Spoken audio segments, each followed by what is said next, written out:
ঋণের সুদহারের ব্যাপারে যেটা হিসাবে দেখা গেল যে আসলে যত মনে করা হয় যে চীনের ঋণের সুদহার শুধু বেশি অন্যদের নয়, সেটা কিন্তু আমরা প্রমাণ অতটা করতে পারিনি। কারণ 3%-এর বেশি না তাদের ঋণের সুদহার, অথচ অনেক একেবারে আন্তর্জাতিক ডোনার এজেন্সি যেগুলো আছে তাদেরও দেখা যায় যে প্রকৃত ঋণের সুদহারের চেয়ে বেশি, 4, 4.5, 5 পর্যন্ত হয়ে যায়।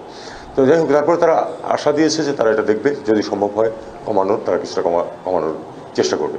একটি হসপিটাল তারা তো করে দিতে আমাদেরকে রাজি হয়েছে, বড় হসপিটাল, সেটার স্থান নির্বাচন নিয়ে কথাবার্তা চলছে। আমি বলেছি যে আমরা আমাদের হাতে সুন্দর জায়গা আছে হচ্ছে পূর্বাচলে, এবং পূর্বাচলে অনেক প্রতিষ্ঠান চলে যাচ্ছে এখন ইতিমধ্যেই, কাজে সেখানে আমরা তাদেরকে স্থান দিয়ে দেবো, এটা বলেছি আমি।